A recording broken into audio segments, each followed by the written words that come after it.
আমি কিছুদিন আগে প্রোগ্রাম করছি, প্রশ্নোত্তর পর্বে একজন যুবক আমার কাছে একটা প্রশ্ন পাঠিয়েছে, দেখবেন ইউটিউবে আছে। উনি তখন বলছেন যে রুহুল আমিন ভাই, আমার বিয়ে করা 5-7 বছর হয়েছে মাত্র, আর আমার স্ত্রীর সঙ্গে যখনই মাঝে মাঝে টুকটাক ঝামেলা লেগে যায়, আমার স্ত্রী আমাকে ডাইরেক্ট বারবার এই কথাটা বলে যে আমি বলি তোমার সংসার করে গেলাম, অন্য কোনো মেয়ে হলে জিন্দেগিতে তোমার ভাত খেত না। এখন বলেন তো এই বউকে তালাক দেওয়া যাবে? একটু মাসলা দেন। তার মানে এই বেচারা কত কষ্টের মধ্যে আছে, বুঝতে পারছেন?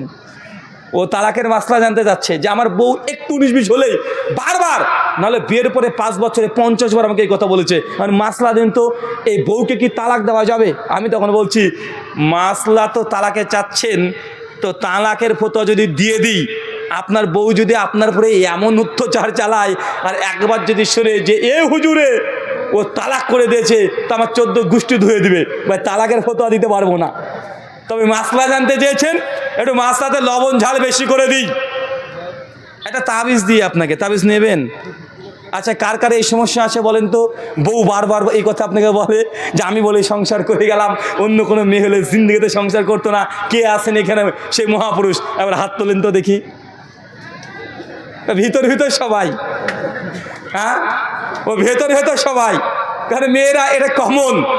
আমি সেই যুবককে বলেছিলাম ভাইজান এক কাজ করবেন, যখনই আপনার স্ত্রী এসে আপনাকে এই কথা বলবে না, তখন কানে কানে গিয়ে বলবেন, তার কানে কানে গিয়ে হাসতে হাসতে, কি গো একটা চান্স নিয়েই দেখবো নাকি, একটা চান্স দাও।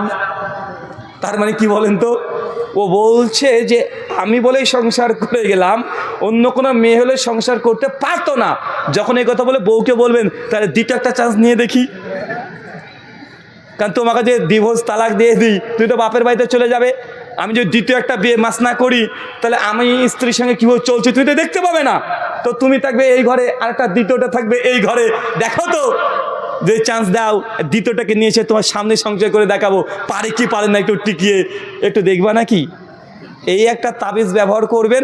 বউ যখন এই কথা বলবেন, বউকে সঙ্গে এই পাল্টা জবাব দেবেন, ও জিন্দগিতে বিষ খেয়ে মরে যাবে, আপনাকে এই কথা আর বলবে না। কেন? ও চাই না যে আপনি দ্বিতীয় বিয়ে করেন। কথা কি বুঝতে পারছেন?